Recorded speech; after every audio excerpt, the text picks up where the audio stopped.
Nous, on ne lâche pas l'affaire. Dites donc, il y en a un paquet parmi vous qui ont été faire des manifestations et en 2010 et en 1995. Hein? Alors ça y est, vous avez oublié, c'est fini, tout est pardonné. Alors, oui ou non? Ben ouais, voilà.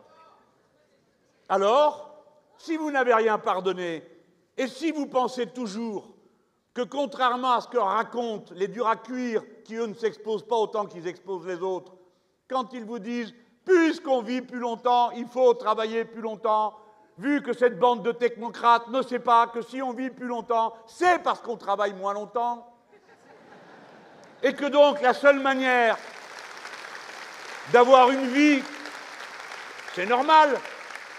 On a fait tant de progrès, je veux dire dans la productivité, hein, pas dans ce qu'on produit. Mais enfin, quand même, depuis 1870, on a multiplié par 30 la richesse produite en divisant par 2 la quantité de travail nécessaire.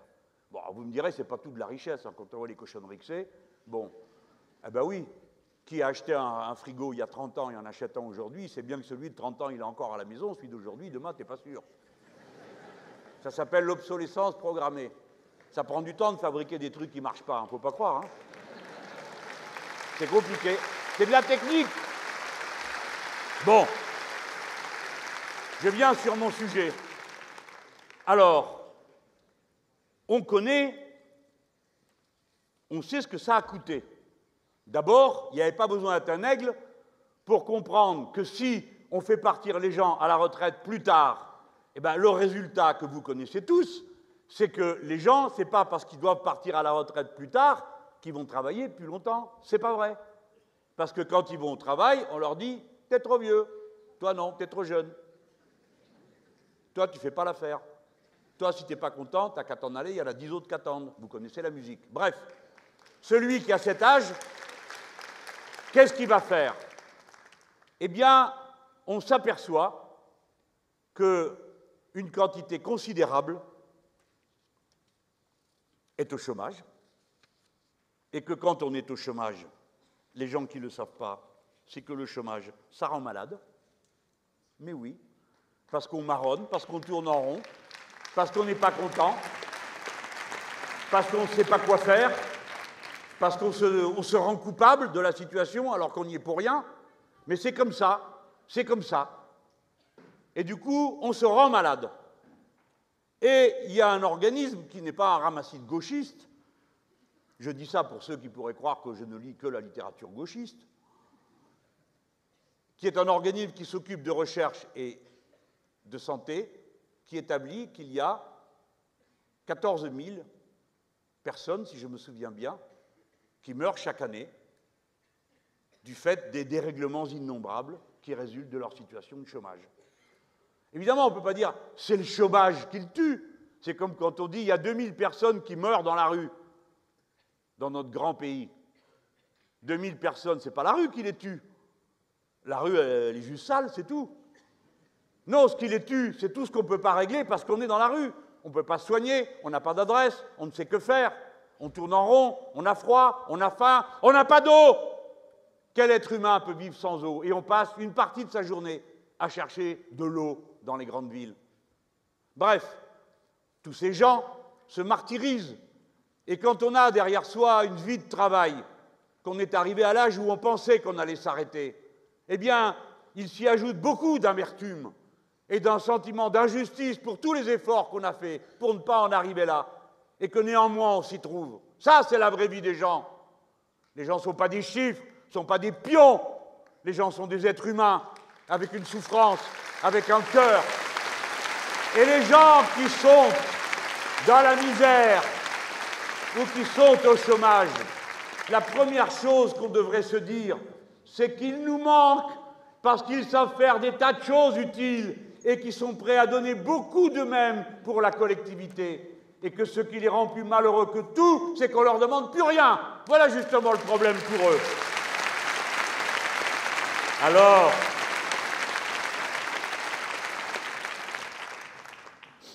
en 1993, ils avaient déjà repoussé l'âge effectif de retraite d'1 an. Eh bien, il y a des études qui ont été faites. 1 an de plus égale 3 mois de moins. Et voilà.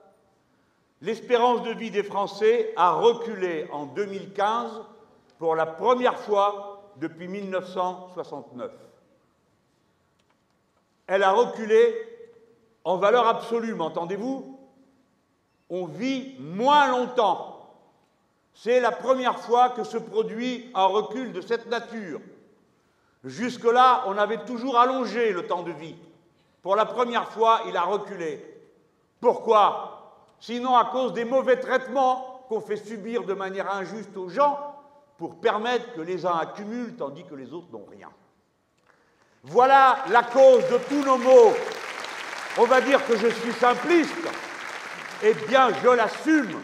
C'est l'argent qui est la cause de tous nos maux, et non pas la mauvaise volonté des gens qui ne demandent qu'à bien faire. C'est pas tout. L'espérance de vie en bonne santé a reculé d'1 an par rapport à 2010. Et si la moyenne est de 61,8 pour les hommes, espérance de vie en bonne santé, elle est de 59 pour les ouvriers. Eh bien, il faut que dans cette campagne électorale, quelqu'un parle, et c'est vous, pour la classe ouvrière et les employés, qui sont la première classe productive de ce pays, avec 6 millions d'ouvriers, 7 millions d'employés, 13 millions de personnes. Il n'y a pas de catégorie sociale plus nombreuse, et elle mérite d'être traitée autrement qu'elle l'est aujourd'hui. Parce que c'est elle qui produit la richesse.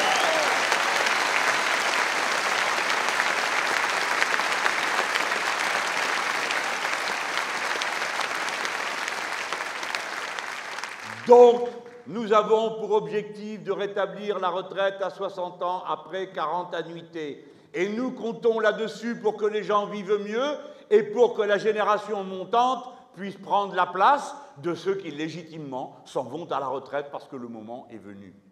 Et ainsi, chacun y trouve son compte. Et il n'y a pas besoin d'être spécialement intelligent pour arriver à comprendre que quand les uns quittent le travail, les autres peuvent les remplacer.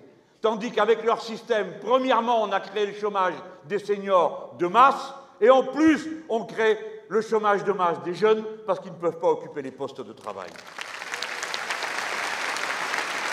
Je vous demande,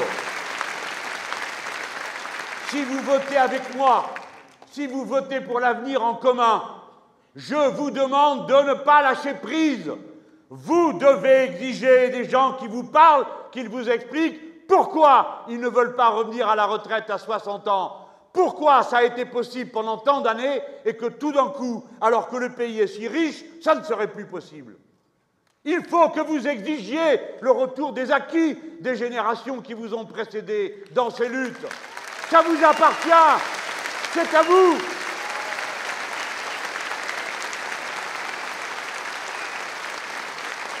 Je vous ai parlé tout à l'heure de cet hypocrite de Hollande qui avait juré à la télévision qu'il ne touchait pas à l'âge de la retraite et qui en même temps écrit à la Commission européenne, grâce à ma réforme, 43 annuités, eh bien, il n'y aura personne qui partira avant 66 ans.